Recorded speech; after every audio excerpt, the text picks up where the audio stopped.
I started work having been indoctrinated into it by my father and other friends who came to the house, and the only topic in the valleys in those days was work.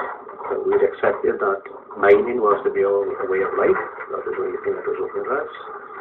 I frankly, on reflection, was scared stiff by the atmosphere in the pit, the conditions we were expected to work under, the stench, the darkness, and I cried my eyes out to my father, and I said, I don't want to go back there, Dad. Where's the case you've got to, he said. Having said that, I had to go to work like other boys in order to live, because without work you never lived. Pit boys like Dick Brown joined the coal industry at 14. Coal mining was the only way of life they knew. On January the 1st, 1947, the dream of many miners was realized after years of struggle. The coal industry was nationalized by the Labour government. It was an industrial and political landmark.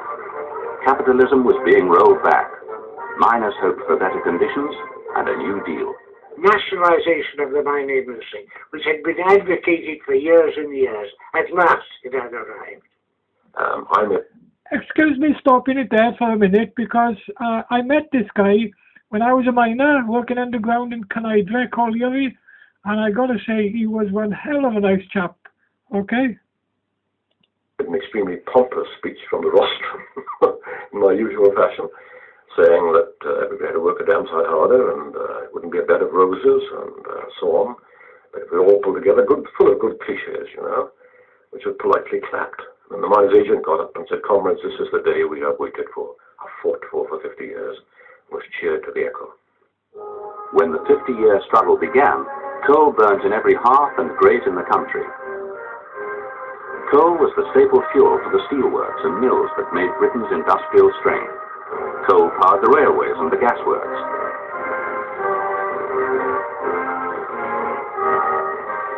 And coal was one of the greatest exports. Of the record 287 million tons produced in 1913, over a third was shipped abroad. It fueled British steamships and was exported to countries without mines of their own.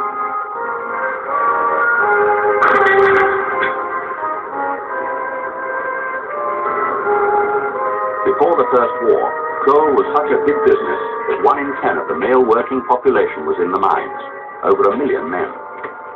But the industry that underpinned the whole economy held another record. It lost more days in strikes and disputes than any other. Local trade unions were strongly organized on the different coal fields. Confrontation between men and managers had become the norm. There'd been some improvements. At least women now worked on the surface, not underground. Through industrial action, miners had already won an 8-hour day and minimum wage before other major industries. Because of the special dangers of the job and the high toll from accidents, they had wide public sympathy.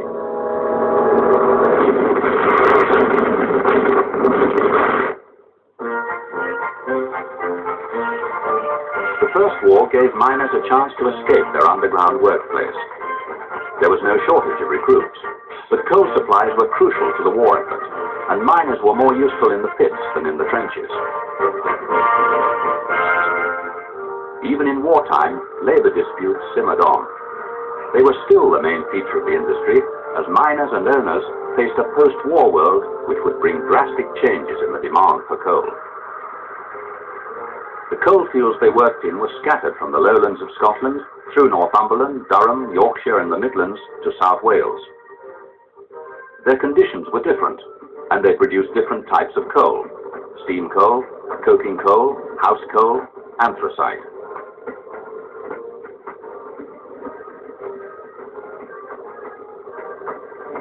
Over 1,000 separate coal companies ran 3,000 separate pits.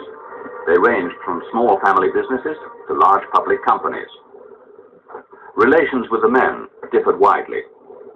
Well, we thought that coal was very oppressive and resorted to all sorts of devices to pay as little as they could for much work. Yet they were not cooperative. There was no harmony in the coal industry at that time, only hostility. The degree of hostility between men and managers varied from coalfield to coalfield, but the traditional enemy was always the coal owner. I remember very well going down a coal face and talking to some of the men there, and one of them was railing against the coal owners. So I said to him, well, now, who do you mean? Well, he said, the coal owners, of course. He said, bloody coal owners, you know. I said, yes, you mean our chairman, who's certainly a coal owner. Oh, no, not him, he's a first-class fellow. So really, he had no idea who he was talking about, except it was bloody coal owners. In fact, it was the old land-owning families, the Newcastles, the Savills, the Lambtons, who literally owned the coal. They took a royalty of several pence from every ton of coal brought to the surface. For the men who worked beneath their rolling acres, little had changed since the second half of the 19th century, when most mines were built. Engineering and working methods were still Victorian. Going down in the shaft the first day wasn't a very pleasant experience at all, because with steam mining in them days, well, it was no gradual drop from the surface, it was straight down. You feel your stomach even. It's not like a lift in a hotel. It's a sudden bump drop. It was a very frightening experience indeed. Then began the long trek in, single file, with my little davy lamp. You had to carry that very gingerly, because if you shook it, you lost your light. And by the time we got to the coal face, you were wet through with perspiration, and you strip off. And it was so hot there, you worked in pants.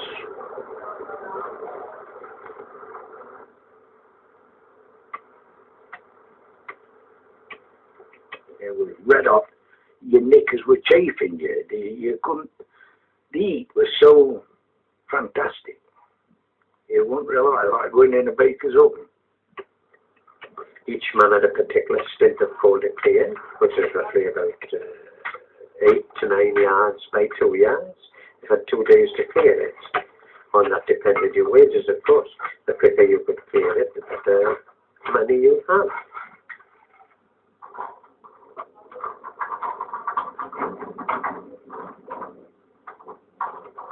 The tools would include the sharp hatchet, because you had to cut your own timber to provide roof supports, a sledge to help to erect them, and several, what we called in South Wales, mandrels. They were picks, but they didn't have curved blades.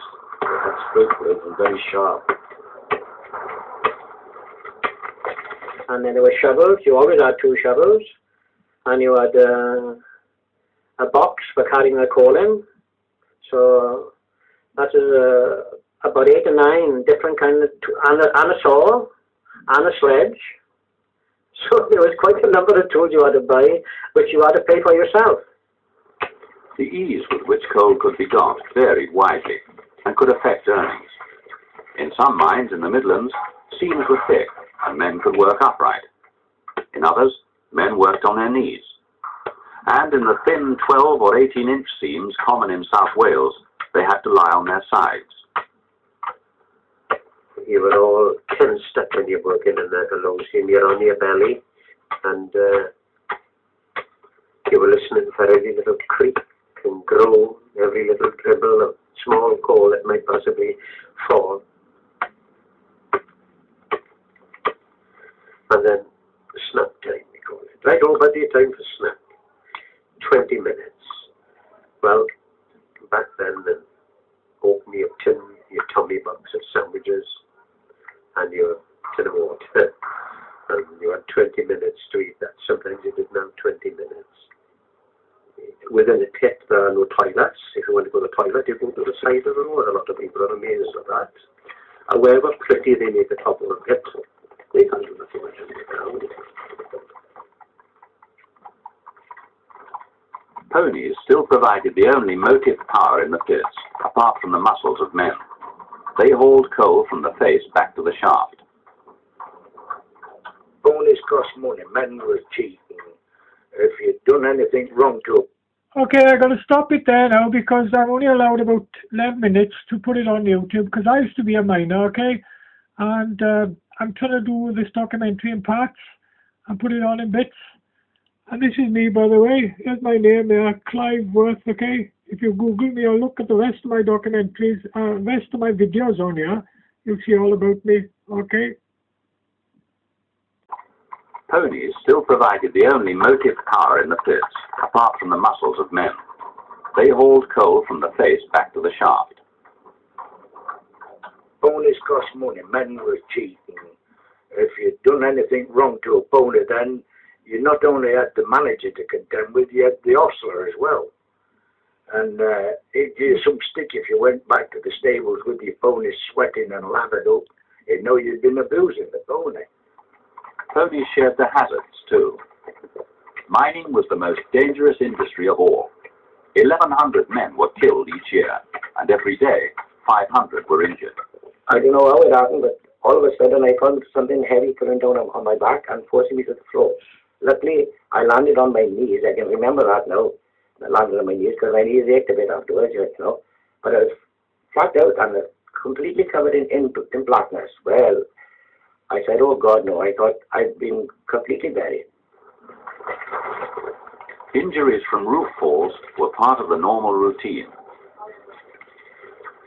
Coal dust filled wounds to leave blue scars for life and clogged the miners' lungs. Few underground workers ended their working lives in full health. Above ground, trolleys were backed up by the surface workers whose jobs were safer but lower paid. In Lancashire, women sorted coal on the screens. It was hard work, and these belts was rolled all the time. There was about 24 of us with 2 belts. There were 12 to each belt. 6 up one side and 6 at the other, about a yard apart. And in the winter time, when it was very cold, the wind used to come bustling through fingertips would be raw. You know what coal's hard. Surface workers and labourers were paid by the hour, but the face workers were paid on results, on piecework, measured by the weight they sent up or by the yard of coal face they cut away. The original payment system was extremely complicated and varied from one coal field to another, from one pit to another. It was a source of tremendous industrial relationships, fighting to get a price just right. Pit colliery A had so many pence per ton. Colliery B, working the same seam, should have the same. Cutting coal per ton, 1 and 8 pence. Jobbing holding, extra per ton, 2 pence. Headings, narrow per yard, 7 shillings. That system was complex and produced a great deal of local disputes, continual disputes. The greatest battle at pit level was the battle to get somewhere regarding prices a decent or a bare living wage. And that was the fundamental aim, I think, of the men was to have something to look forward after these wages that they became manual to feed the family. The battles over pay and conditions, the dangers, the provocations of the royalty system were behind the campaign miners had waged since the 1890s for the nationalization of the industry. Immediately after the First War, a strike loomed once again in 1919.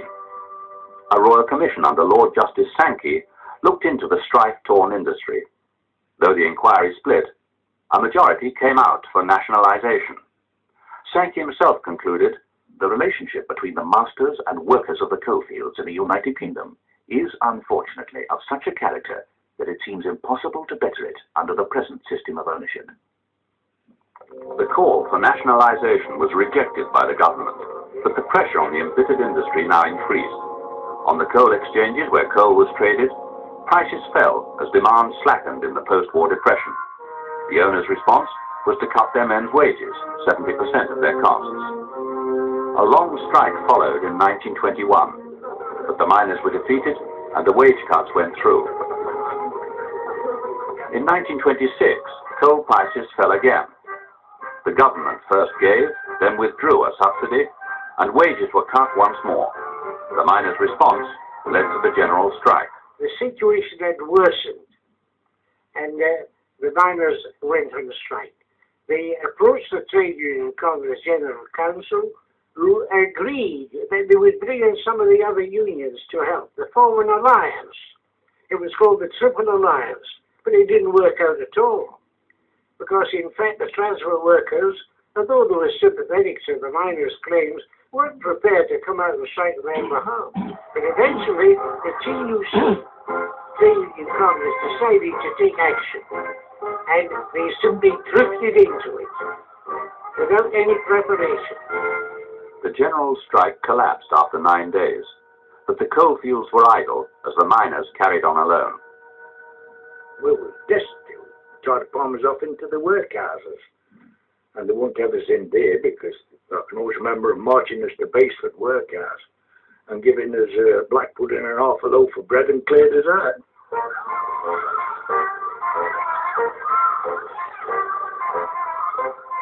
Though mining families suffered, they made the most of the summer.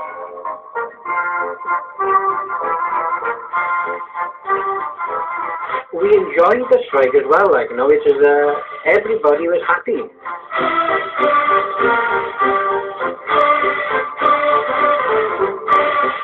We had a lot of carnivals, such as jazz bands and character bands and comic bands, which everybody partaked in. Everybody had to go with that.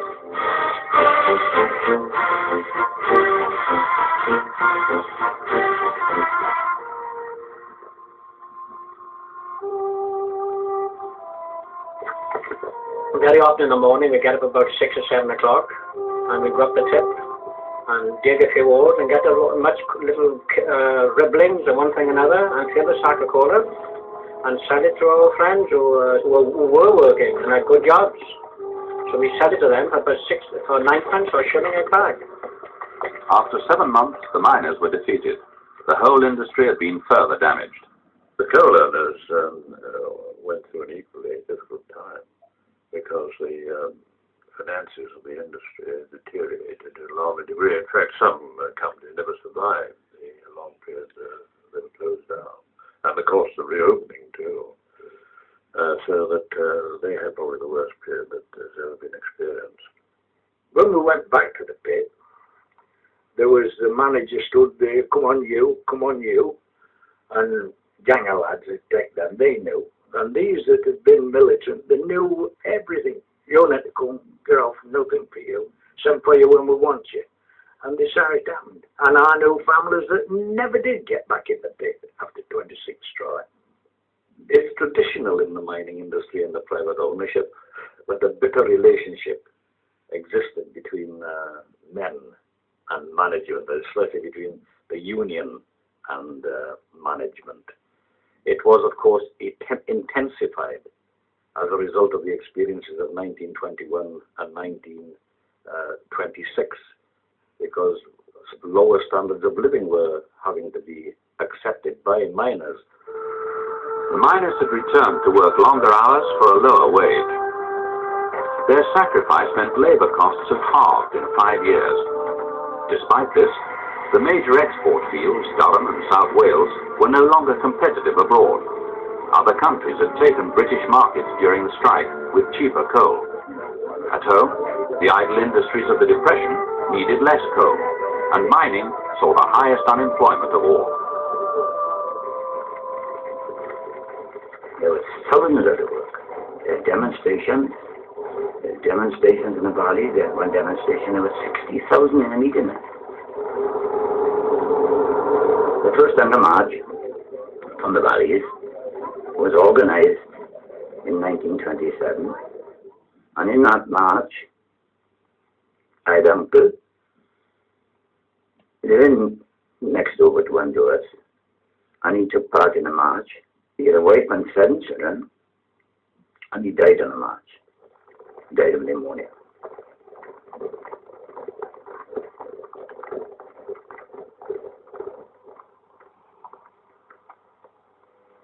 Remember the procession of the old young men, from Dole Queue to corner and back again, from the pinched back street to the feet of slag in the bite of the winter with a shovel and bag. with a drooping fag and turned up collar, stamping for the cold at the ill-lit corner, dragging through the squalor with their hearts like lead, staring at the hunger and the shut pit head, nothing in their pockets, nothing home to eat, lagging from the slag heap to the pinched, packed street. Remember the procession of the old young men.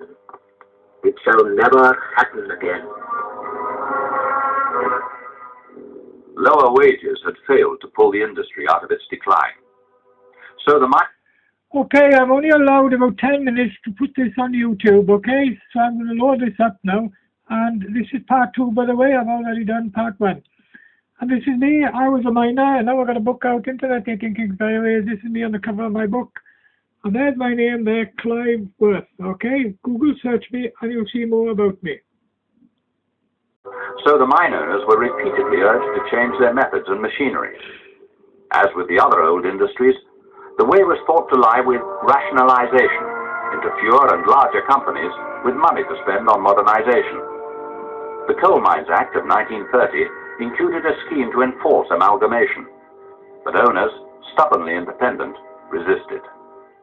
Mergers were clearly the thing to do, but the 5 coal owners wouldn't agree together to accept the position, and it was dropped, which was a great pity because that was a chance of doing something way ahead of nationalization, to put in better techniques, better management, better marketing, and altogether being to the benefit of the industry and the men working in it.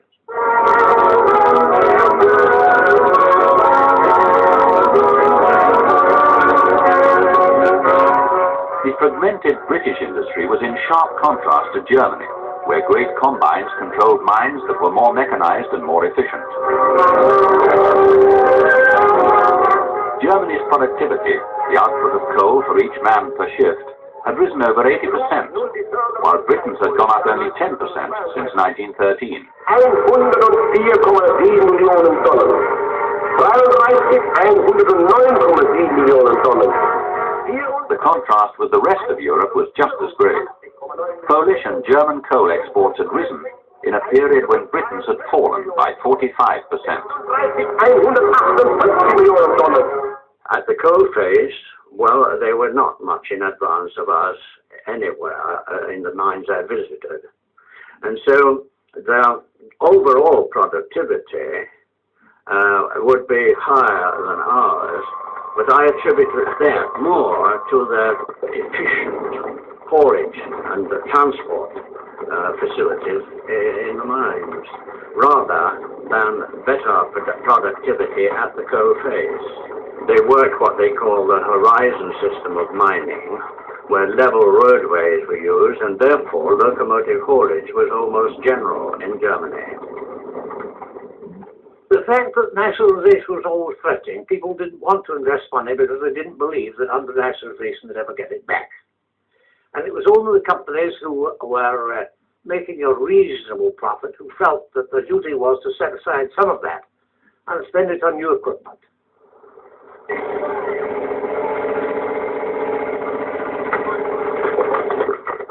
Mechanization, automatic picks and coal cutters allowed coal to be got much faster, but British mines were way behind with it. In 1930, only a quarter of the coal was cut by machines at the face. In Germany, almost all. Some managers argued their conditions were unsuitable, and machinery was introduced naturally. Then came the time that we put conveyors on the face. Now these conveyors, in the first instance, were shaker conveyors, conveyors that took coal on a sort of chute, which moved back and forward, filling it from the end of the chute into hatches. And then we've got belt conveyors. These were the first major innovation. Slow in application, and there are a lot of people very frightened of them. We were a bit wary about working really on the conveyor because of the accident that were happening in 8 and 9, the pitch lower down. And it is getting more dangerous for us all the time because people are getting killed then more or less every day or every week at least. Every day you see somebody come out on a stretcher with 2 or 3 men shoving them on. By By the end of the 1930s, mechanization was more widespread, but there was a limit to what could be done. Even if they had the money to spend, the majority of mines were old, with twisting roadways unsuited to long-distance conveyors. Government schemes to keep up prices by sharing out orders had helped many of the least efficient mines to hang on. This had been better for miners' jobs, but not for long-term modernization. Coal is one of the most vital raw materials required for war production. It's the chief source of power for the factories now forging the weapons with which we shall deal Hitler the knockout blow. Then the pressures were really great, because we were asked to work Sundays as well. And I'm not sure whether we were offered double time, but we were offered an extra bonus for working a Sunday. And they wanted you to work as many shifts as you possibly could then, for quite a while. The call for output brought a crisis. When targets weren't reached, the high rate of absenteeism was blamed. Strikes, though illegal, still continued. Most were over peace rates.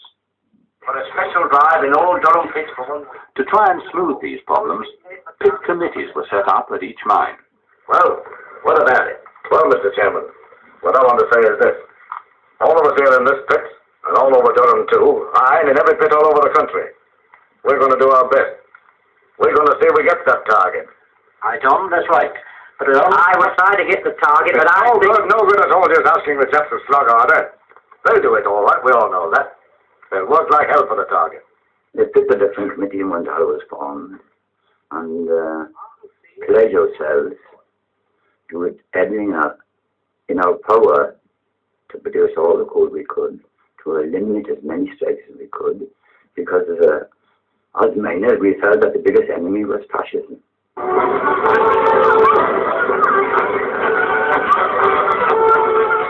Mines came increasingly under the government's wing. A wartime organization was created to run the mines on the basis of national service. Miners were bombarded with propaganda. Exhortations came from all quarters. I have a message for you from the county regiment. It's because we have so many miners with us that the Durham Light Infantry has got the great fighting tradition that it has. Most of you now are older men and boys. We've taken many fine miners from you. There are a grand lot of miners left to carry on with your battle, which is the same as ours.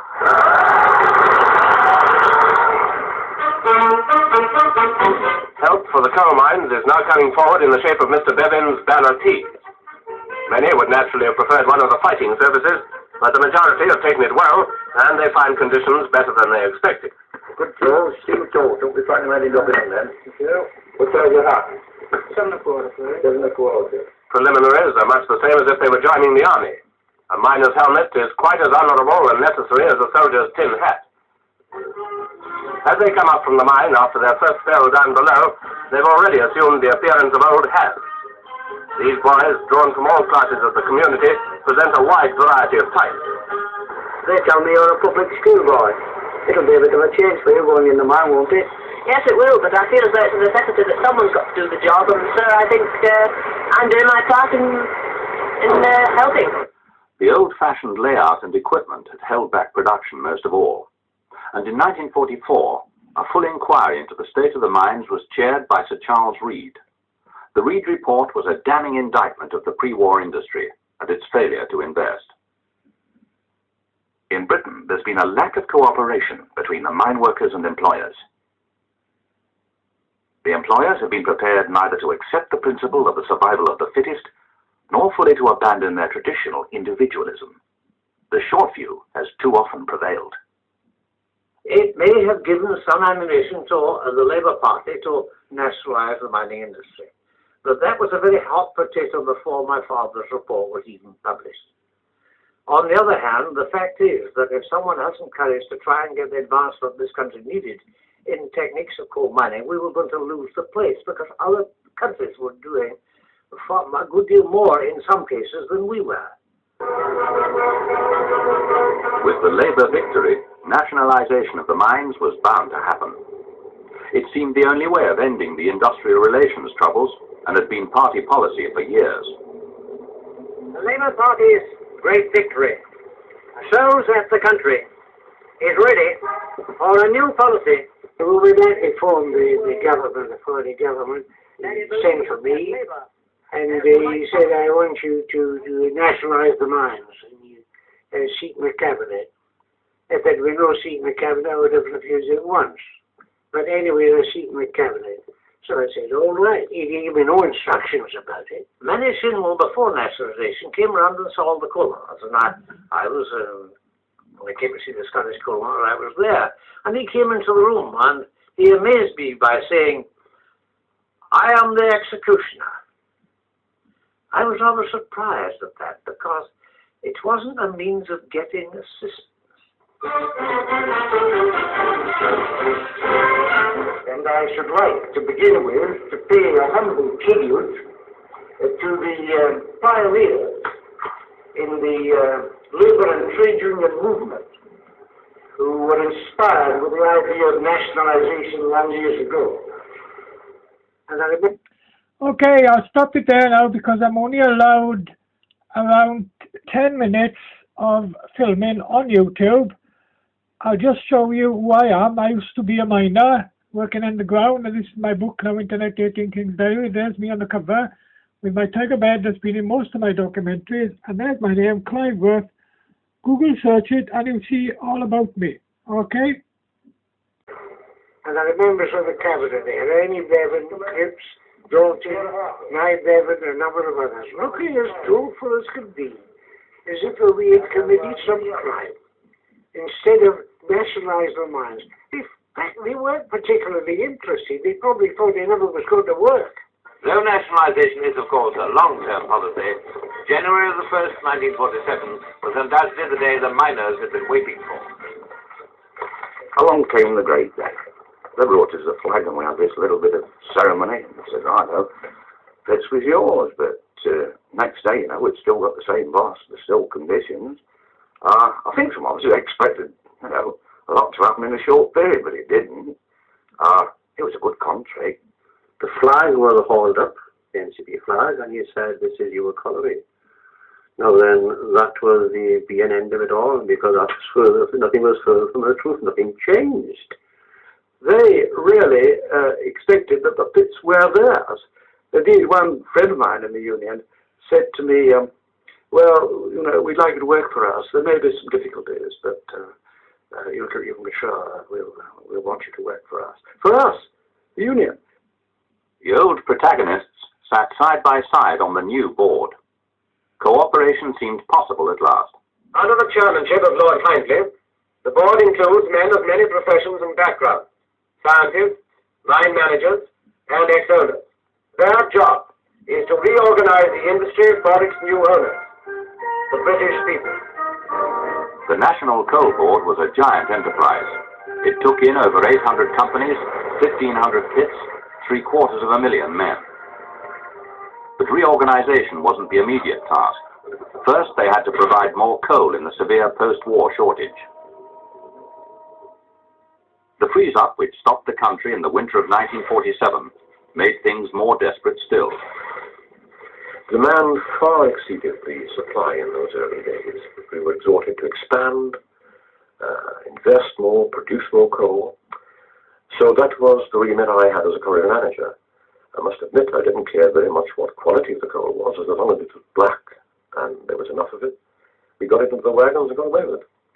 The appeal went out for us to get that coal, to get the nation going, to try and produce the electricity. But we did it. We listened to Manny Sinwell's cry, and we backed Manny. He was a Labour man. We backed our leaders. You need at least 700,000 men in the industry. And not merely 700,000 men on the colliery books. We want to be effectively employed. Today, the number of men in mining is less than two-thirds the industry's manpower in 1924. Coal mining will attract more men, only if they can hope for future working conditions comparable with other industries.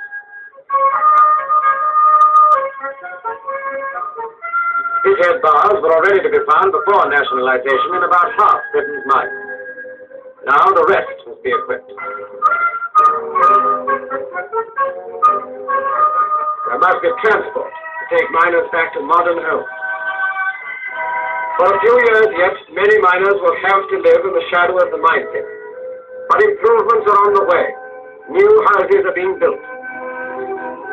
The day is coming when decent living conditions for the miner and his family will be general. It will cease to be incredible that this could be a miner's home. Nationalization promised many things, but the main claim was that it would allow central planning at last. We cannot go on living from crisis to crisis. Nothing less will do than a complete reorganization of this basic industry. A plan has to do two things. It must lay down broad proposals for the output of each coal field and for the reconstruction necessary to achieve that output. And it must be a framework within which the individual jobs, the new pits and reconstructions are to be fitted. I was charged with producing a plan for the coal industry at great speed, because the chairman of Hindley and the deputy chairman of Arthur Street, they said we wanted immediately. Well, it took 18 months to do. And really, it was a survey. We didn't know what we'd got. Estimated demand for coal in 1965, about 250 million tons per year. Estimated cost of modernizing and developing the mines, 635 million pounds at 1949 prices, to be spent over 15 years. All across the country, the transformation of the mines is going on.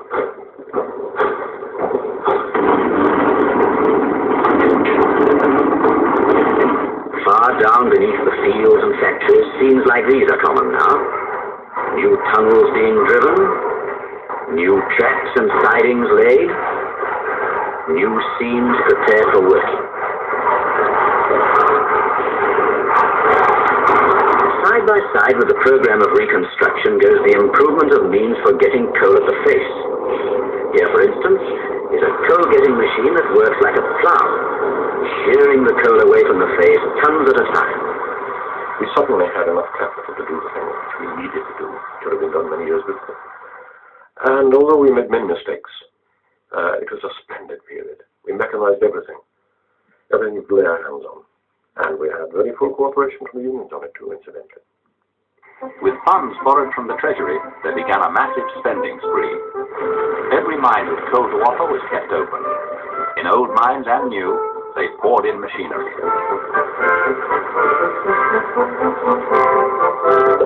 The new machines both cut the coal and loaded it onto conveyors, power loaders.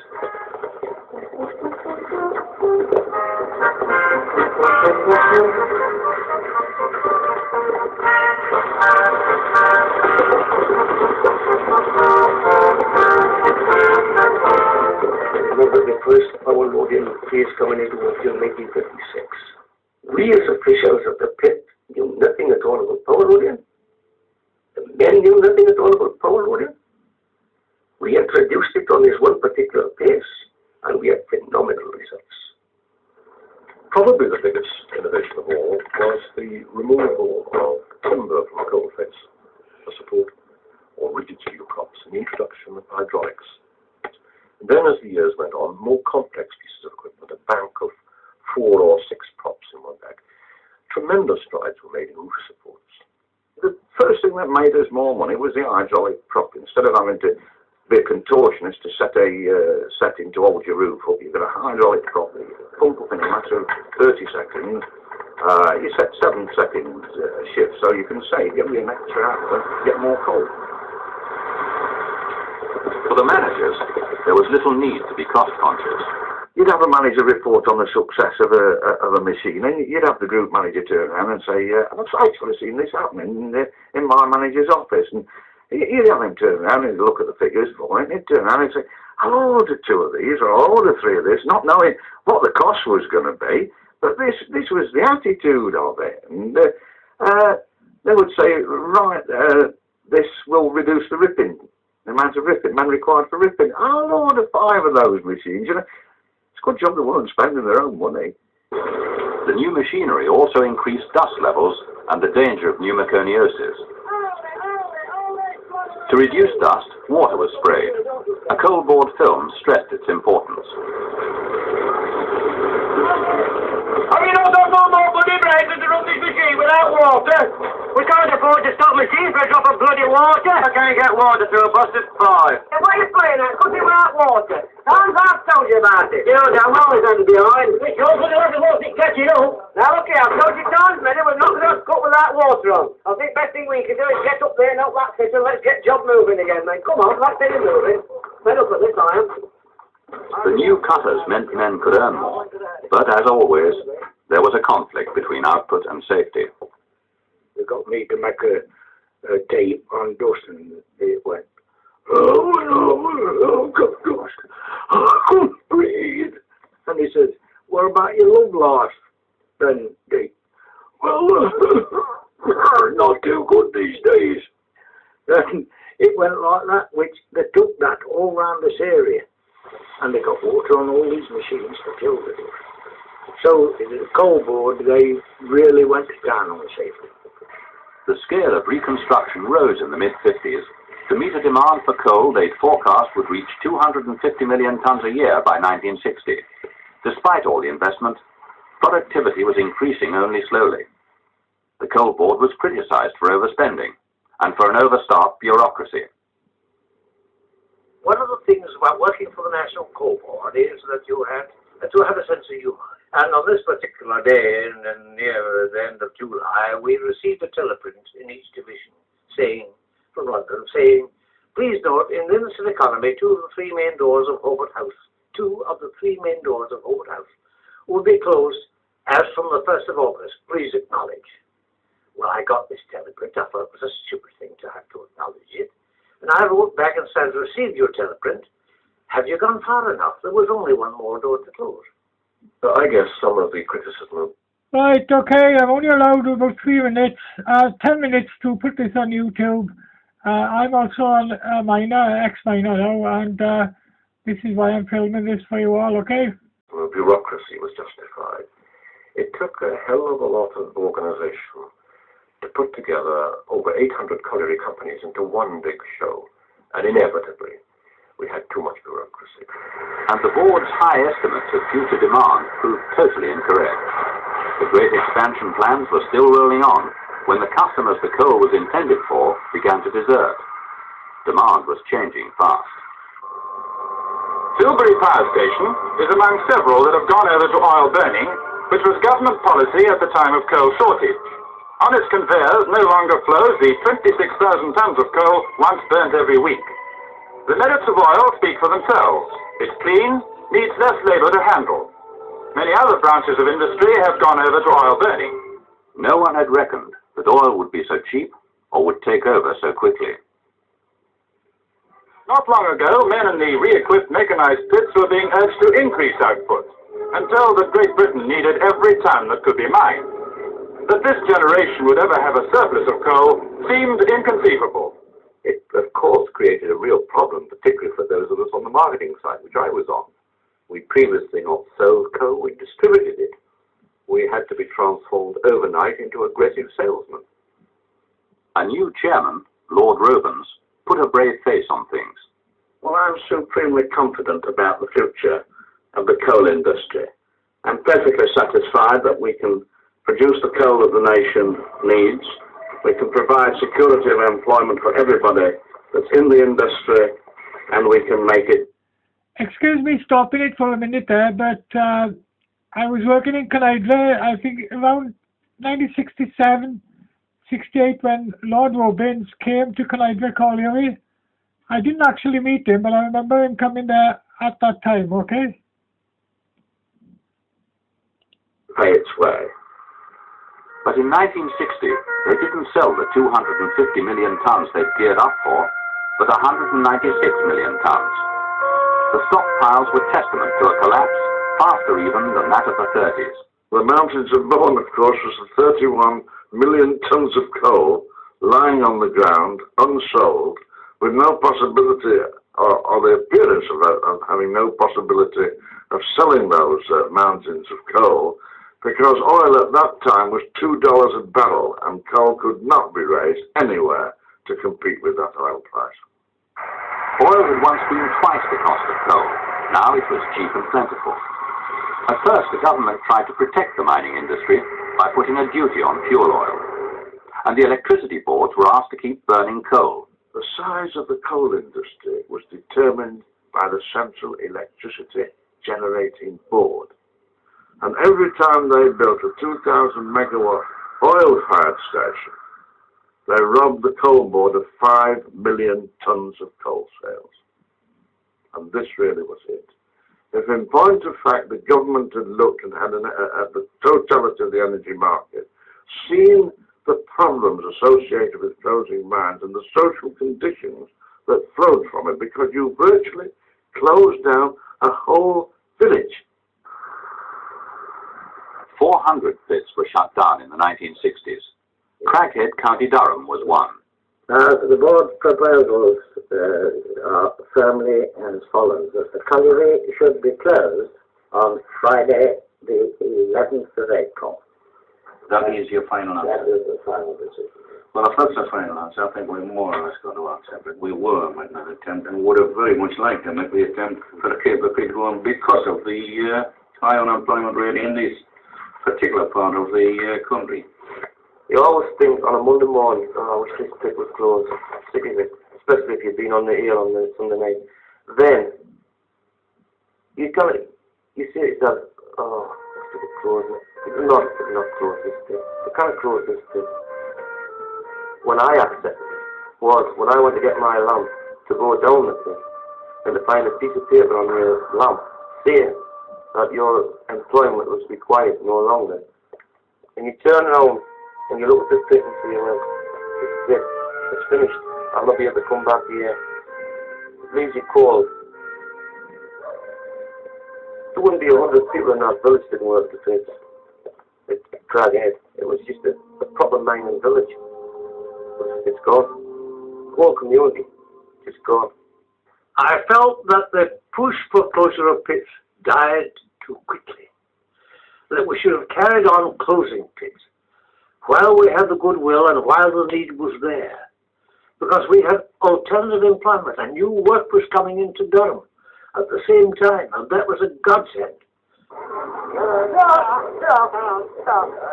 In 10 years, over 75 pits closed in Durham alone.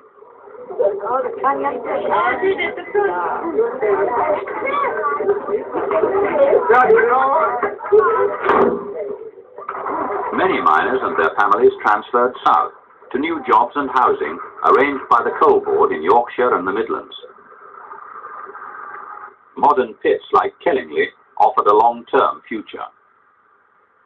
But over 300,000 left the industry altogether. The Coal Board worked closely with the NUM, and the redundancy scheme was the first of its kind. I remember one pit we went to Malaysia. I got an exam on this pit and I didn't think it was a case of closure. I thought it was a good case to keep it open. Went to pay some meeting of the lads. Huncoat Colour, I think it was. And there were only about 400 men worked at the pits. And this Sunday morning we got there and had a couple of officials as well.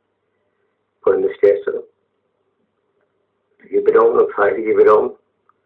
And this fella stood up on the front door. He says, Mr. Gormley, I think we should landfloor this pit and let's get a redundancy pay. I said, you, what the hell are you talking about? He said, jump you talking about? Nah, it doesn't matter. And everybody shouted the same, so I said, wait a minute, let's have it out. I said, you're saying to me that we should stop any argument, that we should let the Coal Board close this pit? And to a man, there must have been every man on the pit at that meeting. They had to man, they stood up and said, down, call it. So what could you do?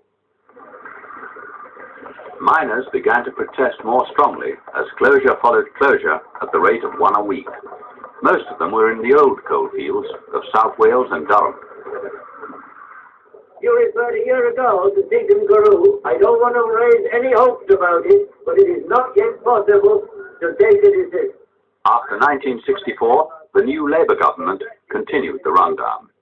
Closure of the 60s hit us very hard indeed in the South Wales coalfield.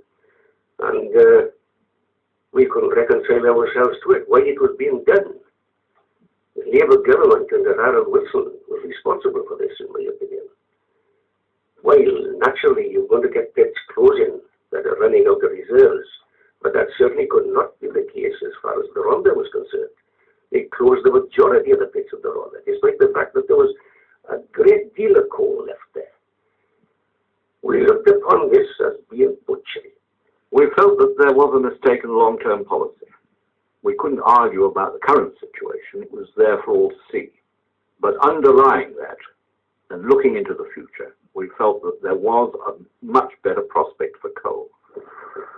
With fewer men and more machinery, coal board productivity was now rising faster than at any time since 1947. Today, as we look forward to the 1970s, mining is a leaner industry, an industry of sinew and muscle that has set an example to the rest of Britain by its record of rising productivity. Helped by the machines which give power to their elbow, British miners cut and loaded in 1966 175 million tons of coal in this island. The coal board tried to modernize the way in which miners were paid, too. The Baroque piecework system made less sense as modern machinery was used, and its price lists and allowances still caused disputes. It was replaced with a standard hourly wage under a new agreement. The National Power Loading Agreement came in 1966, and I was very concerned that it should come in at that time because of the prolific number of sectional stoppages taking place in the industry. And I saw piecework as being the cause for all these stoppages. And I wanted to introduce a national wage agreement where men doing the same job had a uniform wage. So they brought the power loading agreement where everybody was supposed to be on a set and equal wage, day in, day out, week in, week out, and so on. But there was only one trouble. Everybody was in the contract, but not everybody was prepared to work. You've got men, I'm not saying they weren't prepared, I'll withdraw that, but you've got men that's got very big physiques and can eat work. You've got other men that it becomes difficult for them to do the task. And so what happened, instead of the big men carrying the little men, as Mr. Painter wanted them to do, the big men then slowed their pace of production down to the little men. I was sent on another phase. Okay, I'll stop it there because I'm only allowed about 10 minutes to put a video clip on YouTube, and this is an hour and a half long, and I'm doing this in parts. Okay, this is part 5, and I'm loading it up now, so have a look at the other parts as well, because I used to work in the mines as well. I'm an ex-miner now, okay? And if we done a foot ripping a man, that was it. So there again, money were in the tin, so what have you got to do? You won't go and do 6 foot if you got as much for doing 4 foot. And that was stupid to me. A lot of the old colliers said they've not been incentivized if they were. The end of piecework divided the men. Later, a bonus linked to productivity restored some incentive again. But as coal board losses increased, wages were held down. The miners fell behind other groups doing lighter work. Their anger over the closures and their pay led to the first national coal strike since 1926. Your unit at National Headquarters has asked you not to break miners' picket strike. Yeah. So therefore, we want you to turn this money back and take it back to where it comes. Well, I'll explain this to you. Go on then. If I don't unload this today, they go solid. The picket's success in 1972, after years when Whitehall had been writing the industry off, showed the grip coal still held. By cutting supplies to the power stations, the miners' claim brought blackouts and won a pay award which conceded that their underground conditions still made them a special case. 2 years later, they showed their strength again, toppling Edward Heath's government with a second strike. It was the Arab oil cuts of 1973 and 4 and the quadrupling of oil prices that proved coal had been written off too soon. Suddenly, coal was a cheap fuel again. The rundown was halted. On new sites in Yorkshire and Leicestershire, brand new supermines were planned to yield the extra coal that was going to be needed in the 1980s. Yet just as development of these rich seams began, demand went down again with the recession. Coal bosses and miners were still riding the historic switchback.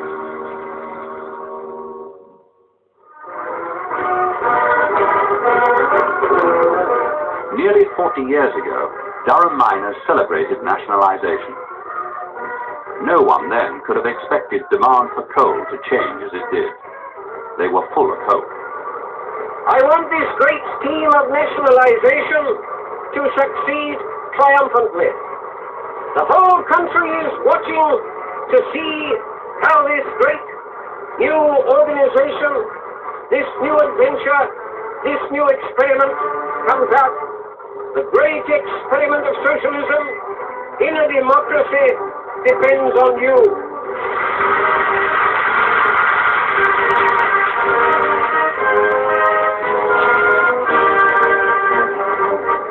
Because coal was the first big industry to be nationalized, it's been measured against the dream of 1947 ever since. Most of the social and technical goals were achieved. The accident rate fell by 2/3. Working lives were transformed. Coal mining today is vastly different to what it was when I started in the pits back in 1917. Today, men are working under a steel canopy with the kind of roof supports that are now in existence. The picks and the hatchets are gone. It's the machines that cut and load the coal and the conveyors that convey it to the pit, and on the surface you've got the same kind of development. It's an entirely different industry. It's more like a factory. But the transformation into a modern industry involved enormous sums. No one asked the miners to make a profit in the early days of nationalization. They were told to turn out as much as possible as a public service. But when they supplied too much and coal piled up at the pitheads in the 1960s, the costs grew controversial and governments were tougher. Despite all the pits that had closed, the social need to keep the jobs which depended on coal has always blurred the arithmetic. Losses rose. The miners' union and the government used figures in different ways. As the coal board saw it, from the start there were two sorts of mines, those which paid for themselves and those which didn't. Every coalfield in the country, with the exception of the East Midlands and Yorkshire, were dead losers. And in fact, I don't believe, even following it through to this moment, that South Wales or Scotland have ever made a penny profit for the National Coal Board. In 1983, the Coal Board lost a record £485 million. Each tonne mined in South Wales was at a loss of £16. In Scotland, £10. Government's now telling the board to operate commercially. The pressure has brought conflict, and the argument that coal is different. Once you close down a pit, you can't really open it again. Those reserves have been sterilised. The miners whose skills were used to get that coal disappear. They are lost forever. The future for South Wales is very bleak. There's no recruitment. There's no investment. And without investment and people replace the ones that are finishing, the industry is doomed to die. It's very obvious. What are we aiming to do? Are we just aiming to go and getting coal out in the same old way? Or are we going to bring costs down by using better technology in machines and so on? And we chose the latter. The future lies at Selby in Yorkshire, where £1 billion is being spent to develop the largest field in Europe, able to produce coal 4 or 5 times more cheaply. But fewer men will be needed. Some miners in good areas accept the accountant's arguments. Others challenge the economics and believe the switchback may turn up again. As 1984 shows, the transition to the future is proving divisive. We believe that we should be mining the coal that's here, and not just because of some economic whiz kids coming along saying, well, we don't need coal now, because we know that by the 1990s, North Sea oil is going to be running out and we'll be dependent on other countries then for our energy needs instead of using the vast, rich resources we've got beneath us feet. We've got the best seams of coal in this country. why not get into them and use them? Instead of spending money in old clapped out bits and bits of holes in the ground, get shut of them, close them up, and get into the new bits.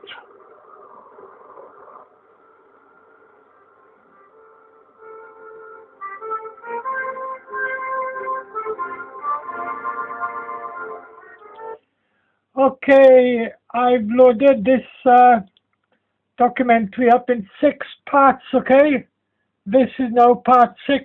It was an hour-long documentary, and I've done it all in parts because I was also an ex-miner, and I loved being a miner. Like a lot of other miners, it was devastating for us to lose our jobs working underground. And for me in particular, I split up with my first wife during the miners' strike, and then the second wife after the pit closed. Both women made me homeless. I landed up in the end living on the streets, being an alcoholic, and I was an alcoholic for 10 years. But now look at me, you know, I'm filming here, showing you clips of a documentary that's been on TV and putting it on YouTube for you. You can have a look at my other videos on YouTube. You can see that for me now, my life has changed for the better.